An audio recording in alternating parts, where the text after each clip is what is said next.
Hello guys, I'm Alekhya Reddy. Okay, ఈరోజు ఇక్కడ ఈ ఎడిటోరియల్ చాలా important in exams. Okay, Iran ఇజ్రాయెల్కి వార్ జరగడం వల్ల ఇండియాలో ఉన్న ఎంఎస్ఎంఈ సెక్టార్స్ డిక్లైన్ అవుతుంది. సో దాని ఛాలెంజెస్ ఏంటో ఈ ఎడిటోరియల్లో మెయిన్గా మనం చూద్దాము. The growing instability in West Asia may disturb supply chain and drive up freight cost. Okay, ఎందుకంటే ఇండియాలో ఎంఎస్ఎంఈ సెక్టర్ అనేది okay 45% of India's total exports comes from MSME. మనం ఎక్స్పోర్ట్ చేసే వాటిలో 45% ఎంఎస్ఎంఈ సెక్టర్ నుంచి ఎక్స్పోర్ట్ చేస్తాం. And also 30% of the India GDP contributed by the MSME sector. So అందువల్ల మనం ఇది ఖచ్చితంగా డిస్కస్ చేసుకోవాలి. ఎందుకంటే ఇరాన్ ఇజ్రాయెల్ మధ్య వార్ జరిగినప్పుడు మెయిన్లీ మనం ఏది ఎక్స్పోర్ట్ చేయాలన్నా వెస్ట్ ఏషియాకి. సో ఇరాన్లో ఉన్న Chabahar port okay and strait of హార్మోజ్తో మనము ఎక్స్పోర్ట్ అనేది చేయడం జరుగుతుంది. బట్ ఇక్కడ సెక్యూరిటీ ఇంటర్నల్ పర్పస్ వల్ల ఇరాన్ ఇజ్రాయెల్ వార్ జరిగినప్పుడు అన్ని స్టాప్ చేసేస్తుంది. ఈవెన్ మనం రష్యా ఉక్రెయిన్ వార్ అప్పుడు కూడా చూసాము. సో చాలా సెక్యూరిటీ ఇష్యూస్ వల్ల ఎక్స్పోర్ట్స్ అండ్ ఇంపోర్ట్స్ని స్టాప్ చేసేసినాయి.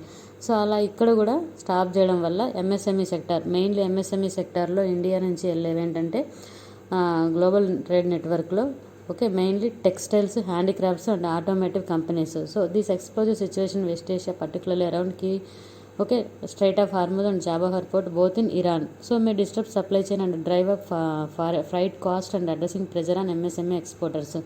సో వీళ్ళందరూ ఎంఎస్ఎంఈలో డిపెండ్ అయి ఉన్న చాలా వరకు ఉమెన్ డిపెండ్ అయి ఉంటారు.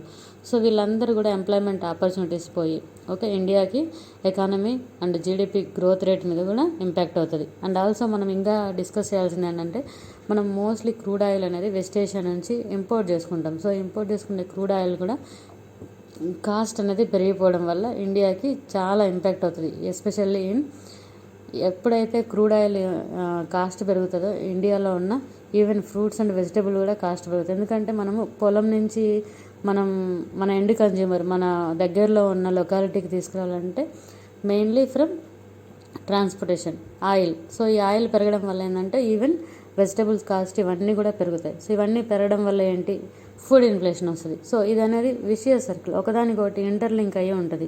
సో ఒకటి పెరిగితే ఇంకో దాని మీద ఇంపాక్ట్ పడుతుంది. సో ఇజ్రాయిల్ ఇరాన్ వార్ మధ్య ఏంటంటే ఇండియా చాలా financial instability and growth rate అనేది డిక్లైనింగ్ చూస్తాం. ఎందుకంటే మనం ఎక్స్పోర్ట్ చేసాయి తగ్గిపోతుంది, ఇంపోర్ట్ చేసుకుంటే ఆయిల్ పెరిగిపోతుంది. సో దీనివల్ల మనకి ఫుడ్ ఇన్ఫ్లేషన్ వచ్చే ఛాన్స్ కూడా ఉంది. ఓకే, ఇది మెయిన్లీ. ఇంకా ఏంటంటే మనం చూడాల్సింది even in some MSME units are lost చూడండి, even in some MSME units are not directly engaging exporting specific goods and supply. The stress experienced by these larger companies will inevitably be passed down to smaller and medium manufacturing units. So ఇలా medium and manufacturing units కూడా decline అయిపోతాయి. అంటే మనం ఎంఎస్ఎంఈనే కాదు okay micro small యూనిట్సే కాదు, medium units and manufacturing units, manufacturing goods and export చేసే goods and supply units కూడా will be getting more impact and employment opportunity. ఎప్పుడైతే మనం వీళ్ళందరూ ఎక్స్పోర్ట్ చేయడానికి చాలామంది ఎంప్లాయీస్ని రిక్రూట్ చేసుకుంటారు. సో వీళ్ళందరూ కూడా ఎంప్లాయ్మెంట్ ఆపర్చునిటీస్ పోతాయి. సో ఇండియాలో గ్రోత్ రేట్ తగ్గిపోతుంది, జీడిపి రేట్ తగ్గిపోతుంది. సో ఫినాన్షియల్ ఇన్స్టెబిలిటీ వస్తుంది, ఆయిల్ రేట్ పెరగడం వల్ల ఫుడ్ ఇన్ఫ్లేషన్ వస్తుంది. సో ఇవన్నీ కూడా ఇండియాలో ఇరాన్ ఇజ్రాయెల్ వార్ జరగడం వల్ల ఛాలెంజెస్. సో దీన్ని మనం ఈ దృష్టితో చూడాలి. ఇలా మనం అనలైజ్ చేసి ఓకే ఎగ్జామ్లో ఈవెన్ యూపీఎస్సీ సెంట్రల్ గవర్నమెంట్ మెయిన్స్లో కూడా ఈ పాయింట్స్ యూజ్ అవుతాయి. So thank you so much. Please share and subscribe my channel. Anyone have doubt?